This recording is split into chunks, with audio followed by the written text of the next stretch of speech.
So what's going on, guys? It's Patrick, and so I have a new video for you. Let me put on my shirt first, because y'all thirsty people. So, before I get started, I kind of want to address some things that have, I guess, on my comments. Again, I want to first start off on a positive note. I'm hitting about I'm at like, what, 16,000 views on my YouTube. I found out I was HIV positive, which is awesome. It's amazing. And earlier I had an emotional kind of moment, but I'm not going to do that now. But it's just been amazing. I mean, starting it off, thinking that is, starting it off and having the support from people like Calvin, to getting the word out, friends, family, and getting to a point where I didn't think it would work, and seeing it escalate so high. It's good. It's good stuff. So thank you so much for that, guys. Continue to spread the word. Continue to share. It means so much.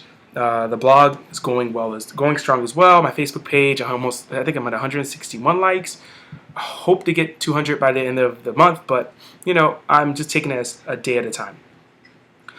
So let me address what I'm going to address, and I hope I don't have to address it again. But let's just level the playing field. Let's keep it real, because that's what I'm all about. So I have been seeing on my comments people saying a couple of things, and I want to address those things. One of the things I've been noticing that people are saying that I'm kind of understating the seriousness of HIV, that I'm not taking it seriously, that me, myself, and my generation are ignorant to it. That's one thing, and I'm going to address that right now. My own story is unique. I had a Superman complex train of thought, which I've discussed. I own it, but at the same time, I blame myself. I can't blame anybody else. But I will say that there was a lack of education of HIV in my school, a lack of using safe sex measures. For the most part, they talked about only abstinence. Well, if your school only teaches abstinence, how would you really truly know about condoms? You know about them, but are you kind of started off at a young age being trained to use them? No, not necessarily. So I feel kind of frustrated right now, which I'm going to be open with you, with people who are making these negative comments and saying that I'm undermining HIV, which is not the case. Let's keep it real. I see my glass. Let me give you a good idea. Because I like to let me give you a visual. That way I don't have to address this again. This is a glass, okay? You see it? People who are talking negative about my blog or my YouTube page and about how me undermining HIV and me not treating it like it's serious, you're viewing the glass half empty. You're being negative. Let me explain it. HIV is a lot better than it was before. I mean, as in treatment, it's a lot better than where it was years ago. Rates are still going up. They are rising.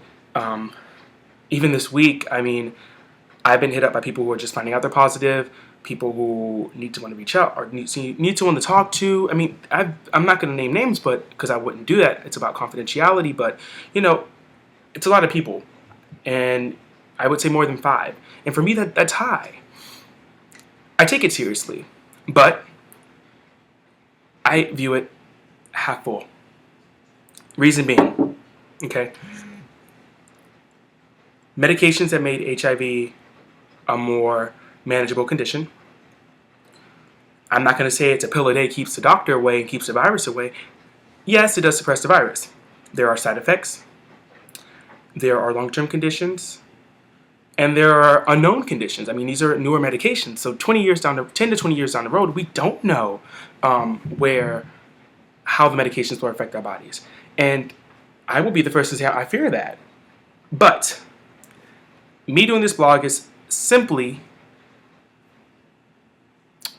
and quintessentially about talking about an issue that's not talked about. Giving people the confidence to go get tested. Giving people the confidence to talk about this issue. And overall, reducing stigma for HIV. If I sit here and go, oh, well, yeah, you can get on medication, but long term, you're going to have kidney problems, you're going to have liver damage, you can have X, Y, and Z issues, you can, you know, not have a productive life, the medications, you have to take every day. If I drill those negative thoughts into someone's head who's just finding out they're HIV, do you seriously think they're going to correlate HIV with something that can be manageable? Do you think they're going to be confident in going into treatment? Do you think they're going to be in a place where they can truly learn to love themselves? No. I'm not about that. And if that's what you want to listen to, if that's what you want to watch, make your own channel. Go to another channel. This is not what this is about. I'm empowering people essentially to talk about HIV more. People to love themselves. Say, you know what, I do have HIV. It's not a death sentence. It's something I can control and manage and live a normal to as possible life. Yes, down the road I probably will have issues. I'm not going to lie with you. I've already openly talked about my issues with my high cholesterol. That's an issue correlated with my medication and my dieting. But I'm not going to make it continuously negative. Doesn't solve it. It doesn't solve anything. Being negative only increases the stigma of HIV and also makes people more fearful of going to get tested. I'm getting messages from people saying, "Oh my gosh, your videos are awesome. You've convinced me fully to go get tested. I got tested today. I got my results." Or I got tested. I made an appointment to get tested. That's planting the seed, and that's what I'm doing here. And I'm doing it for you. So if you want me to be more negative, tell me to be more negative. But I don't want to go that way. It's not what I'm about. It's not what I want to do. So that's the first thing. I'm not negative. I view the glass half empty. Oh, sorry. See, I'm being negative already. Half full. Okay. So it's all about empowerment. It's all about being positive. I'm a positive person doing a positive thing. I'm getting the word out about HIV. I want people to feel good about themselves and being able to come to terms in a more easier way with their HIV status. And I also want people to be able to love themselves more and to also be able to have enough confidence to have that conversation about HIV when they're ready. 2, at this point right now that I know of, there is no cure for HIV. Please, on my page, stop saying there's a cure. Please. I've lost a couple of friends already from people who didn't want to go into medication because they feared the government. They feared that they were whatever the reason is. I don't want to go into it because I'm going to get emotional, but I've lost a lot of people from these get-rich-quick scams about HIV cures. And even one of my friends who passed away, he was being told, obviously your labs are going to show they're not going to show the right results because, they want you to think you need to get on medicine. So you're fine while this person is wasting away, literally, went from an athlete to a bag of bones. Please stop. I sleep at night. It's very stressful to have to wake up in the middle of the night, see these comments, try to delete them quickly. I don't want to have to go that way. It's not worth it. Please stop posting that negative stuff on my page. And you guys, my viewers, my subscribers, people who watch faithfully, I love you guys to death. Help me out. Please police that for me, which means, look after it. Because a lot of times I'm busy, I'm doing a lot of things, so it's hard for me to monitor that. And I don't want to get OCD about it. So if you see it, flag it, call it out. But that's all. So, pull up my chair because I think we're ready to have our little conversation of the day. So, if you're not subscribed to my blog, go ahead and do so. pauselifeofpatrick.wordpress.com. Again, pauselifeofpatrick.wordpress.com. Down here, I think. Yeah. Okay. So, what I want to talk about today, really quick, I want to talk about something that I think is meaningful and will be helpful for people kind of going through, people who are support structures for people who have just been diagnosed with HIV. So I want to talk about a couple things. And I want to talk about how to support someone who is just diagnosed. Again, I'm going to say this. The things I say are my own thoughts, my own perspective. So we may not agree all the time.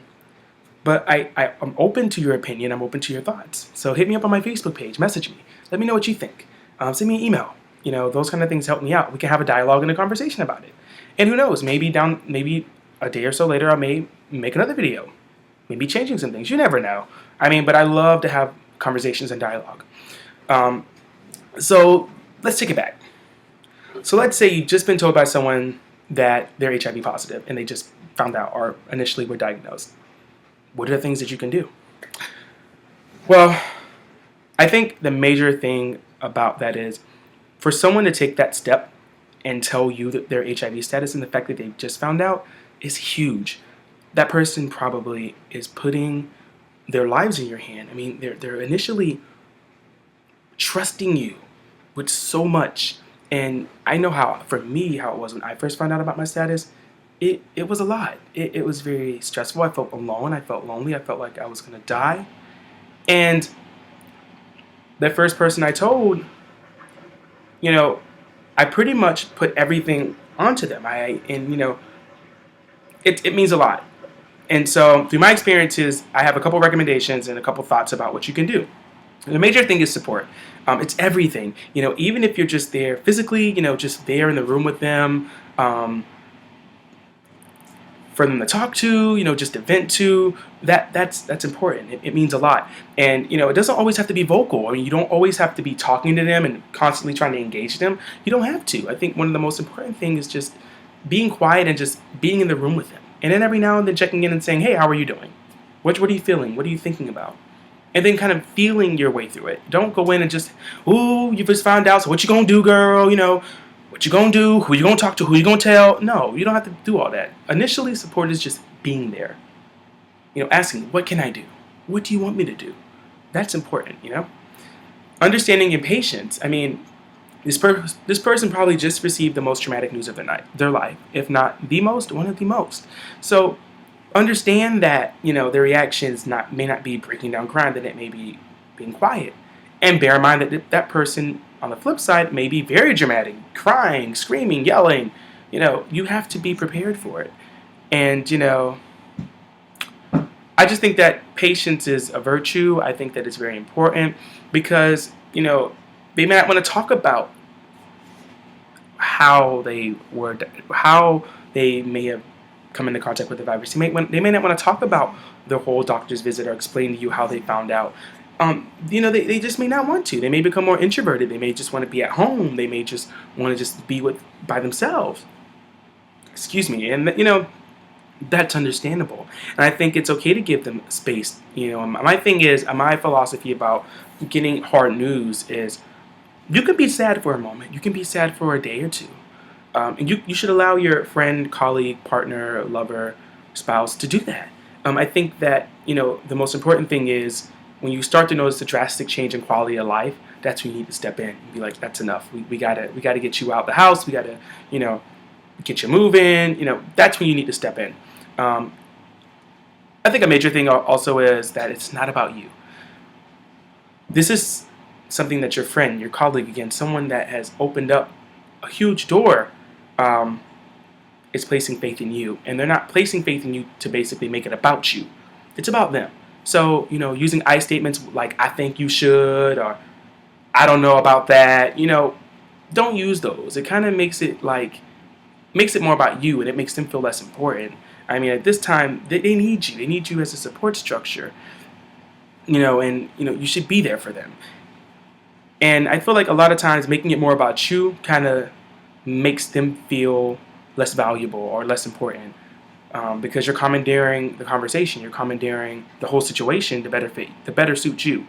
So a way to get around that is, again, making it about them. What can I do for you? When they're talking to something, be careful not to change up the subject. Things like that. Just don't make it about you, because it's not about you. It's about them. And then hold off judgments. I think when people find out their status, it's very easy. They're putting trust in you. And so you shouldn't really judge them. Don't make it don't ask the questions like, who gave it to you, or who have you been sleeping with, or, ooh, you do this, you do that. You go to sex parties. If they're open enough to talk to you about these things, don't judge them.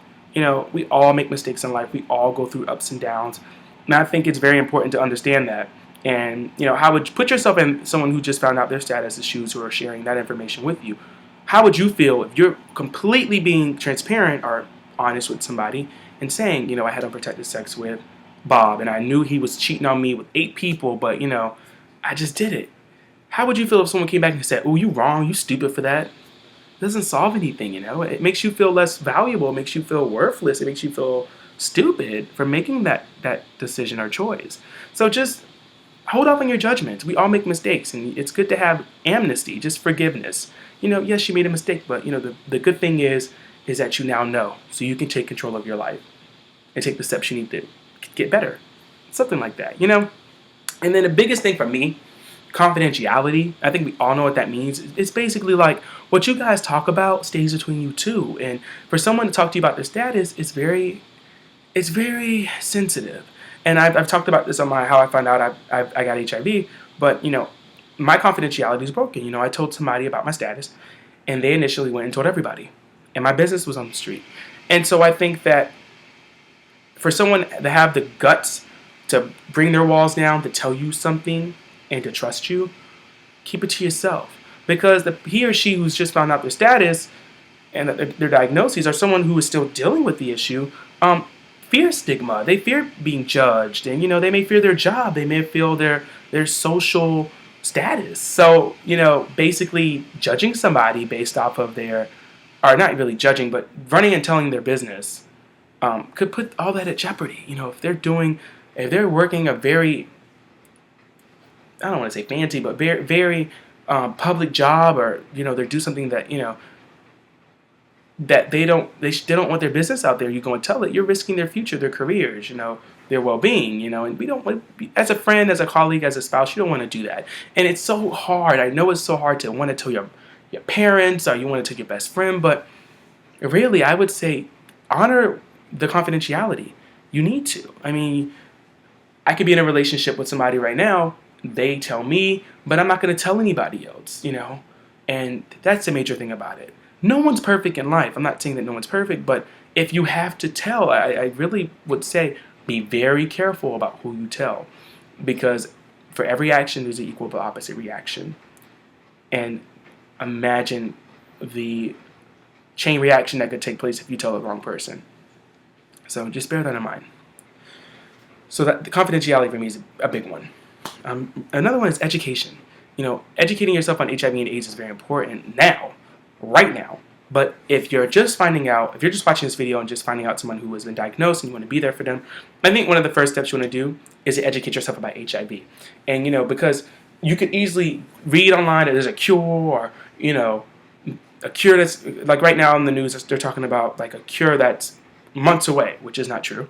Basically, because even if a cure is created in Europe, bear in mind that that's to come back over to the States. It has to go through the FDA, which is like trials and, double checking to make sure it's effective. That could take years. So again, that's miseducation and miscommunication that could take place, and that could really give somebody hope and then shatter those hopes.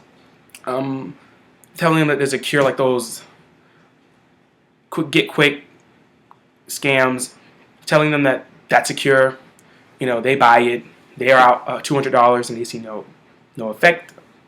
That's something else. So it's very important to educate yourself. My recommendation is to talk to a medical professional, and to also go on to websites such as www.thebody.com or pause.com, POZ.com, or even YouTube videos. I mean, YouTube videos can be educational, but I would say check your facts. I'm not going to say I'm a doctor, so some things I say may be wrong.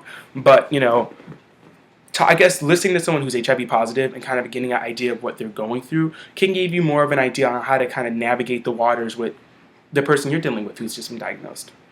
So that's a tool.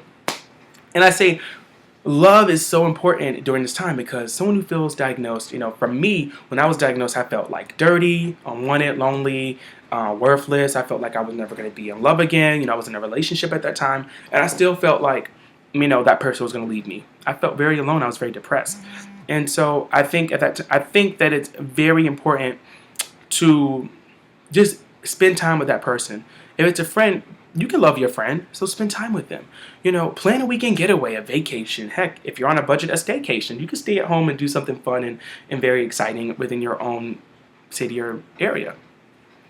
And if you're in a relationship, I think this is really important.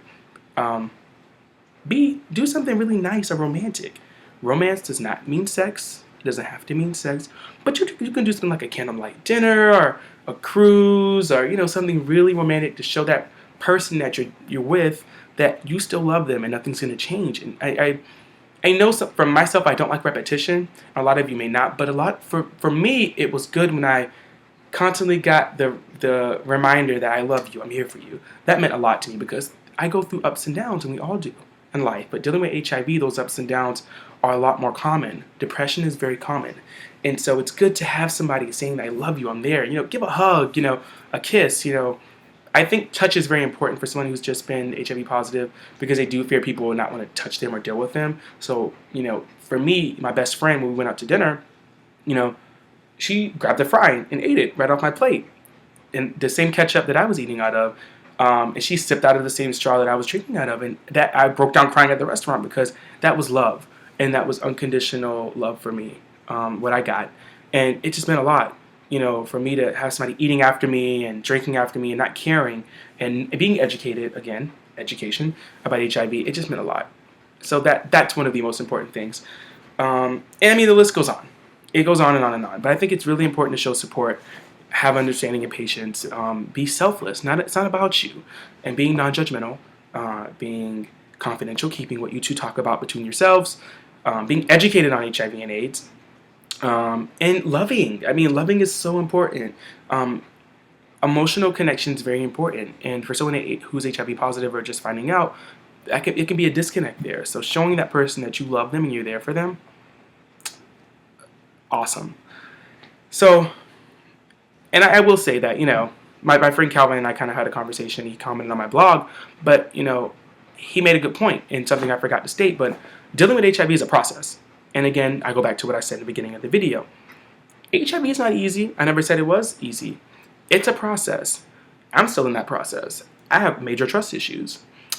So again, it's a process. And, it'll take time. It'll take time. And myself, before HIV, I was the most confident person in the world. No one could stop me. No one could tell me anything. And look at me now. I'm like one of the most,